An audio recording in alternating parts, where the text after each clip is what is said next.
terus semangat belajar dari rumah. Jujur dan disiplin dalam menjalankan tugas pembelajaran dari Bapak Ibu guru kalian, serta selalu menjalankan protokol kesehatan, yaitu 3M, mencuci tangan, memakai masker, dan menjaga jarak agar terhindar dari virus COVID-19. Berjumpa lagi dengan saya, Florentina, dalam pembelajaran kelas 6, tema 9, menjelajah angkasa luar, subtema 1, keteraturan yang menakjubkan, pembelajaran 3 dan 4. Sebelum memulai dan mengikuti pembelajaran ini, marilah kita berdoa terlebih dahulu agar apa yang kita pelajari bermanfaat dan berguna bagi kita semua. Berdoa mulai. Tujuan pembelajaran dalam pembelajaran hari ini, yang pertama, dengan mendiskusikan alat penemuan zaman dahulu dan sekarang, siswa dapat melihat persamaan dan perbedaan cara hidup masyarakat dengan seksama. 2. Melalui bacaan, siswa dapat mendiskusikan ciri-ciri masyarakat modern dengan seksama. Ketiga, setelah mengetahui tujuan pembelajaran hari ini, mari anak-anak kita mulai belajarnya. Anak-anak, kalian tahu benda apakah ini? Nah, betul, namanya kentongan dan mesin ketik zaman dahulu. Kira-kira apa fungsinya ya? Apakah masih ada yang menggunakan di zaman modern seperti ini? Ya, benar. Kentongan masih digunakan terutama di lingkungan desa.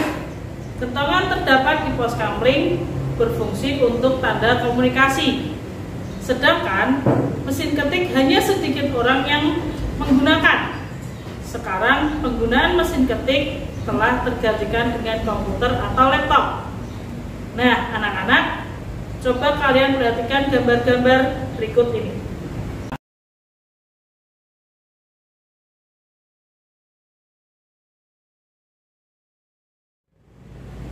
Setelah kalian memperhatikan beberapa gambar tadi, silakan diskusikan dengan temanmu atau anggota keluargamu apakah benda-benda tersebut masih digunakan atau tidak.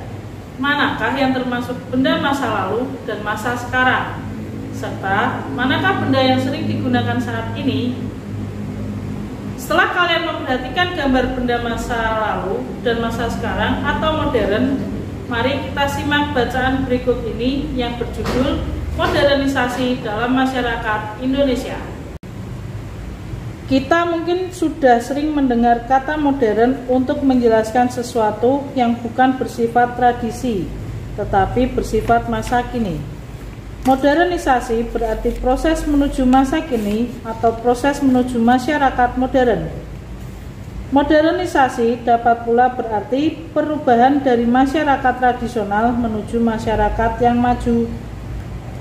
Modernisasi yang membentuk masyarakat modern tentu akan mengubah cara pikir dan cara hidup masyarakatnya. Para ahli menyebutkan beberapa ciri masyarakat modern. Masyarakat modern memiliki sikap hidup untuk menerima hal-hal baru dan terbuka untuk perubahan. Mereka memiliki keberanian untuk menyatakan pendapatnya tentang lingkungannya sendiri. Setelah kalian membaca bacaan tadi, coba kalian tuliskan ciri masyarakat modern pada buku tulis kalian masing-masing. Setelah kalian selesai, lakukanlah wawancara dengan anggota keluargamu seperti ayah, ibu, kakek, atau nenek.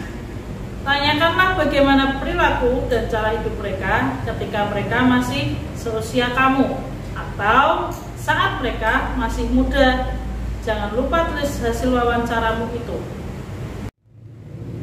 Nah, anak-anak, setelah kalian membaca bacaan yang berjudul Modernisasi Masyarakat Indonesia, tentunya kalian bisa menyimpulkan bahwa dengan adanya modernisasi atau perkembangan zaman, tentunya banyak membawa perubahan atau dampak modernisasi. Contohnya, 1.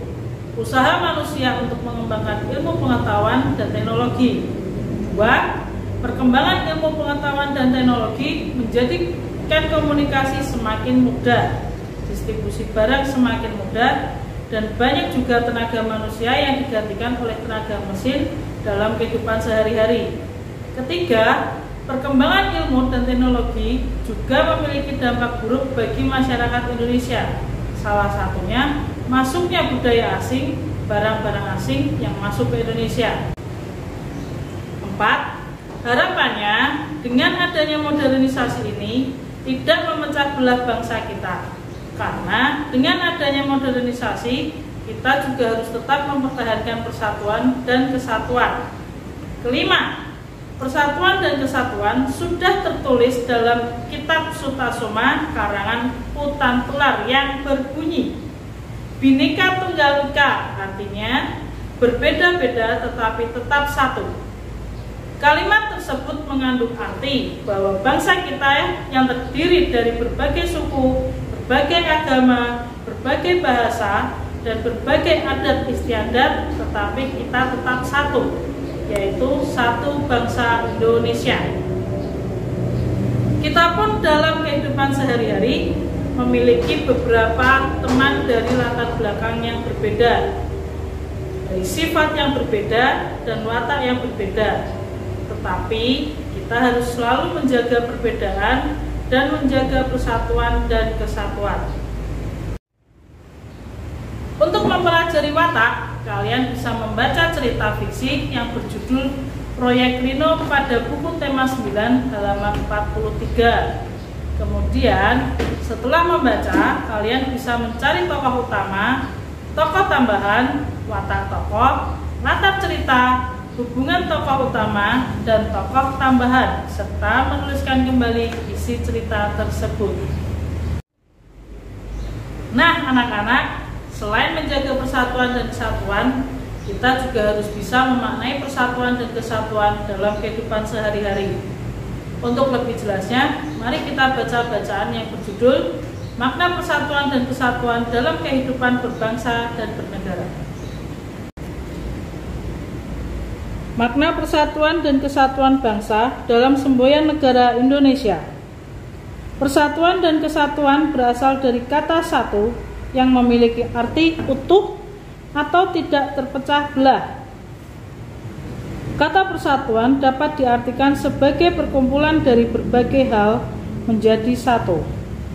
Kesatuan merupakan hasil perkumpulan tersebut yang telah menjadi satu dan utuh. Persatuan dan kesatuan memiliki makna bersatunya beraneka ragam suku bangsa menjadi satu kesatuan yang utuh dan serasi. Persatuan dan kesatuan bangsa Indonesia dapat diartikan sebagai persatuan bangsa atau negara yang menduduki wilayah Indonesia. Persatuan itu didorong untuk mencapai kehidupan yang bebas dalam wadah negara yang merdeka dan berdaulat. Setelah kalian membaca bacaan tadi, kalian bisa berlatih mengerjakan soal yang ada pada buku tema tersebut. Nah, apa saja yang sudah kita pelajari hari ini anak-anak? Ya, kita sudah mempelajari yaitu 1. Alat-alat zaman dahulu dan zaman sekarang. 2. Ciri-ciri masyarakat modern. 3. Wawancara. 4. Cara menjaga persatuan dan kesatuan. 5. Makna persatuan dan kesatuan. 6.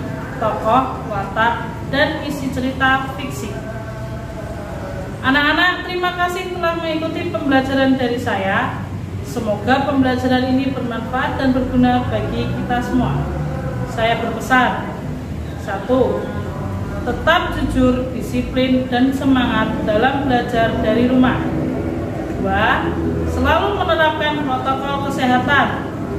Dan yang ketiga, mari kita berdoa agar wabah ini bisa segera hilang dan kita semua bisa beraktivitas sekolah seperti biasanya. Wassalamualaikum warahmatullahi wabarakatuh.